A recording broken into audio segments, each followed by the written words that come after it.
3 years ago, she, who bore a striking resemblance to my late wife, saw a photo of her and said, "Bob, could your wife be? My name is Bob. I'm a 38-year-old employee at an IT company. I met my wife, Emily, 12 years ago through a friend's introduction. Emily had lost her parents when she was young and was raised in a foster care facility. Perhaps because of the loneliness she experienced growing up without a family, she was very compassionate and kind to others. She was also affectionate and great at winning people over, and I quickly fell in love with her. One day, after a night out with friends, I managed to be alone with her under the guise of coincidence and gathered the courage to confess my feelings. 'Emily, I like you. Will you go out with me?' Blushing up to her ears, she replied, 'I like you too, Bob.' From then on, we started dating and, 10 years ago, I proposed and we got married. Since then, life with Emily was like a dream. We both worked and shared household chores. Emily wasn't great at cooking, but her curry was incredibly delicious. Today we're having curry. Yum, it's fantastic. Can I have seconds? Aren't you eating too much?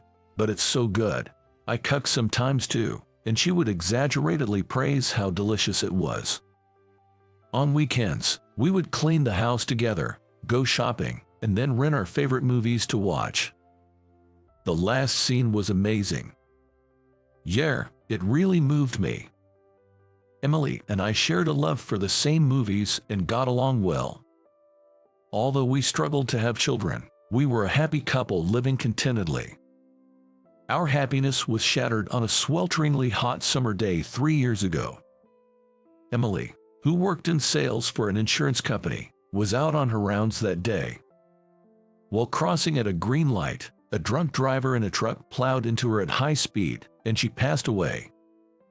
Devastated by the loss of my wife, I spent days crying and became so grief-stricken that I couldn't even go to work for a while. Why did Emily have to suffer such a terrible fate? How cruel can fate be? How painful it must have been to be hit by such a large truck. Poor thing. The more I thought about it, the more my grief and emptiness overflowed, unstoppable like a flood of tears. I drowned my sorrows in alcohol every night, weeping while looking at her photos and reminiscing. Eventually, I couldn't keep taking time off work. With no more paid leave and needing to support myself, I considered following in Emily's footsteps but realized she wouldn't have wanted that. I had to keep living, to preserve the memories of Emily. I thought that perhaps keeping busy with work might distract me from the grief. And so, after returning to work, 3 years have swiftly passed by. 3 years have passed since then, working tirelessly to escape the sorrow of losing her. I handled a massive workload, earned a promotion, and became a relied-upon manager, finding fulfillment in my job. Then, one day, she joined the company. "I'm Kate, nice to meet you." She was the new contract employee in our department. No way, it can't be. I stared at her face intently. Bob, is there something on my face?" "No, sorry, it's nothing." Her face, it was the spitting image of Emily's. Almost as if they were twins. But she must be in her early 20s. Emily would have turned 37 this year if she were still alive. It couldn't be a case of twins or sisters. Could it just be a striking resemblance to a stranger? "Kate, please use that empty seat over there. Maria, sitting next to you, will show you the ropes." I instructed her, trying to conceal my pounding heart with a calm demeanor. "Understood," she replied. Her voice even seemed similar, somehow. Is such a coincidence even possible? Or am I just so longing for my wife that I'm seeing illusions? That's what I began to think. But the more I saw her, the more Kate looked exactly like Emily. Her voice, the way she talked, even her cough, laugh, and the way she sneezed, it was hard to believe she was just a look-alike. Maybe she's a relative. That's it. I should ask Kate if she knows anything about my wife. One day, I called her to a meeting room, saying I had something important to discuss. Bob, what did you want to talk about? Kate, there's something I'd like to ask you. Do you know this woman? I showed her a photo of my wife on my phone. She widened her eyes in surprise. This woman, she looks just like me. Who is she? This is my wife. Unfortunately, she passed away in a traffic accident 3 years ago. I'm so sorry for your loss, she responded. Then, looking up at me with difficulty, she asked, "Your wife, could her name possibly be Emily?" Hearing her mention Emily's name, my heart skipped a beat. Yes, that's right, Emily. How do you know her name? Then her maiden name must be Abbott, right? I gasped as she correctly guessed my wife's maiden name. Kate, what exactly is your relationship with my wife? When I asked, she uttered astonishing words. I am Emily Abbott's daughter. What, daughter? Unbelievably, she was the child Emily had given birth to before we met. I was given up for adoption soon after birth and was later adopted by my current parents. I only learned about it when I became an adult and needed my family register for a passport for an overseas trip. That's when I first found out I was adopted. Her adoptive parents later told her about her origins when she confronted them. Emily, my wife, had become pregnant with her at the young age of 16. However, the older man she was dating at the time abandoned her upon learning of the pregnancy. Emily, who had lost her parents young and grew up in a facility, had no one to confide in and became increasingly isolated as her pregnancy advanced, until a staff member at the facility noticed. After giving birth, the baby was placed for adoption through a consultation agency with a couple who wanted children but couldn't have their own. And so Kate became the adopted daughter of her current parents. But Emily never mentioned having a child to me. Did she not mention it because she gave her up for adoption, making her no longer a child? Or maybe she thought I would be shocked to hear about it. Now, I'll never know what Emily was thinking by keeping it a secret. But learning that Emily had a child, after years of us being unable to have one, stirred a strange feeling inside me. Emily is no longer in this world. But her genes have indeed been passed on to the next generation. This thought almost moved me to tears. So, you're Emily's daughter. I never imagined meeting you here. I'm glad you told me. I said, looking into Kate's face, the spitting image of my wife. She might not be my child, but she's the daughter of the woman I loved. I sincerely hope she lives happily. Bob, I have a favor to ask you. If you don't mind, could you tell me about your wife? Even though I knew I was adopted, I always thought my real parents were my current foster parents. So, I didn't care about the birth parents who abandoned me, but now, I want to know my roots. Oh, sure. It's natural to want to know what kind of person your birth mother was.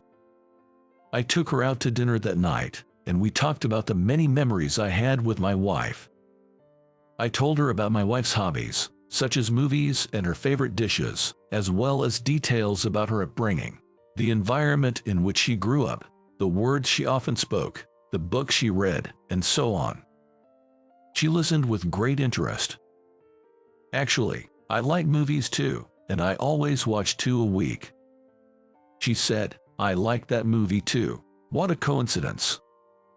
Curry is my favorite dish to make too. I guess we are similar in that way. Her eyes lit up when she realized the similarities between her mother and herself.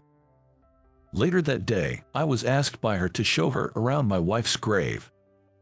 She laid flowers in front of the grave and spoke to my wife. Thank you for giving birth to me, Mother. Thanks to you, I'm very happy and joyful now. My father and mother who raised me are very nice people, and I am glad that I met them. I am so glad that I was born. Hearing that, I burst into tears. I wonder if Emily is listening to this. Emily may have regretted having a child at the young age of only 16, but now that child is telling me that she is glad to have been born. I wish Emily could have at least met her while she was still alive.